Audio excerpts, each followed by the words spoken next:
महर्षि मेधा और राजा सूरत की कथा, जो श्री दुर्गा सप्तशती का बनी आधार। महर्षि मेधा ने उन्हें समझाया कि मन शक्ति के अधीन होता है और आदि शक्ति के अविद्या और विद्या दो रूप हैं। विद्या ज्ञान स्वरूप है और अविद्या अज्ञान स्वरूप। जो व्यक्ति अविद्या अज्ञान के रूप में उपासना करते हैं, उन्हें वे विद्या स्वरूपा प्राप्त होकर मोक्ष प्रदान करती हैं। युद्ध में हारकर राजा सूरत और परिवार से तिरस्कृत होकर समाधि वैश्य वन में भटक रहे थे। दोनों की आपस में मुलाकात हुई तो उन्होंने पाया कि दोनों का दुख समान है। इस समानता से वे मित्र बन गए और वे चलते चलते महर्षि मेधा के आश्रम में पहुँचे।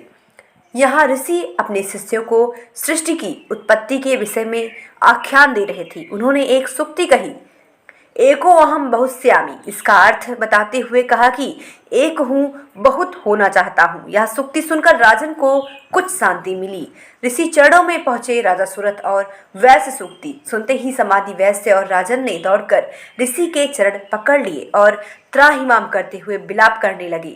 शांत चित्त ऋषि ने दोनों को आशीष देते हुए उठाया और उन्हें उनकी चिंता दूर करने का आश्वासन देते हुए निकट बैठाया। सांत्वना देने वाले वचन कहे, जल पिलाया और कहा कि अब आप दोनों बताइए क्या चिंता है, मैं हर संभव उसे दूर करने का प्रयास करूंगा।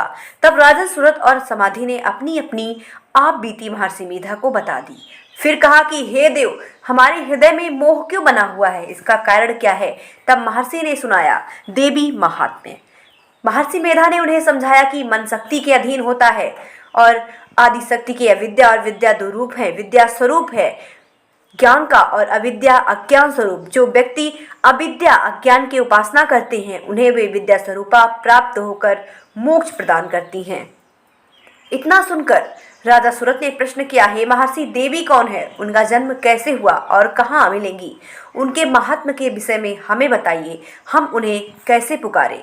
महर्षि मेधा ने किया देवी के स्वरूप का वर्णन। राजन ने एक स्वर में उत्सुकता भरे प्रश्न से पूछी। महर्षि बोले, आप जिस देवी के विषय में पूछ रहे हैं वह नित्य स्वरूपा और विश्वव्यापिनी है। वह आदि शक्ति है, उन्हें परमा की संज्ञा भी प्राप्त है। वह आपके इष्ट क्षीर सागर में शयन करने वाले पालक विष्णु की योग माया शक्ति भी है और उनकी योग निंद्रा भी है। भाई, यहाँ पर आप लोग मुंडन करवा रहे हैं, तो कहाँ से आए हैं? जी, सुल्तानपुर से। सुल्तानपुर में कहाँ से? सुल्तानपुर मंदिर के पास रानीपुर दुर्गापुर हमारा गांव है। जी जी। और हम वहीं से आए। तो आपका क्या नाम है? राहुल मिश्रा। तो ये जिनका मुंडन करवा रहे हैं कौन है? जी, हमारी बेटियाँ है। अच्छा अच्छा। तो कितनी बेटियाँ भैया? हमारी दो लड़कियाँ हैं। ये सबसे छोटी लड़की है, बड़ी वाली 6 साल की है, ये 6 महीने की है। अच्छा, आपके साथ कौन कौन आया इसमें? हम हैं, हमारी माता जी है, हमारी धर्मपत्नी है और हमारे साले साहब हैं। अच्छा अच्छा। तो आपके रिश्तेदार से संबंधी तमाम लोग हैं, इनके बीच में आप ये जो है संस्कार मुंडन का करवा रहे हैं बिटिया का। जी। तो ये माँ कामाख्या के दरबार में आप कहाँ हैं? जी हाँ, माँ कामाख्या के दरबार में है। तो कहाँ पे हो रहा है मुंडन? ये बस मंदिर के प्रांगण में ही हो रहा है। अच्छा, कैंपस में ही हो रहा है। जी। तो यहाँ पर ऐसी क्या बात रही जो यहाँ पर मुंडन करवाते हैं, या कि आपके यहाँ ऐसा करवाया जाता है? भाई, हमारा मान्यता थी कि हमारे बड़ी वाली लड़की का भी मुंडन मैंने वही करवाया था। और बहुत ही प्राचीन, बहुत प्रसिद्ध मंदिर है। यहाँ पे तो काफी लोग आते हैं, यहाँ पे बहुत दूर दूर से लोग आते हैं और हमारी भी मान्यता है कि हमारी मान्यता थी कि हम वहीं करवाएंगे बिटिया हमारी। अच्छा, आपको क्या लगता है यहाँ पर मंदिर कोई विशेषता, कुछ खास बातें जानते हैं आप? कुछ जानते हो? नहीं, बस यही है कि जो भी कुछ दिल से मन से मानता है तो माता जी इसकी मनोकामना पूर्ण करती हैं। जी। और बहुत ही प्रसिद्ध मंदिर है।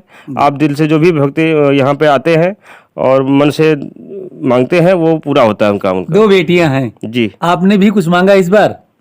हाँ, मांगा तो है, माता रानी इसको पूरा करेंगी। इसी बहुत बहुत शुभकामनाएं आपको। हम भी चाहते हैं कि माता रानी आपकी मनोकामना पूरी करें। जी। जय माता दी। जय माता दी।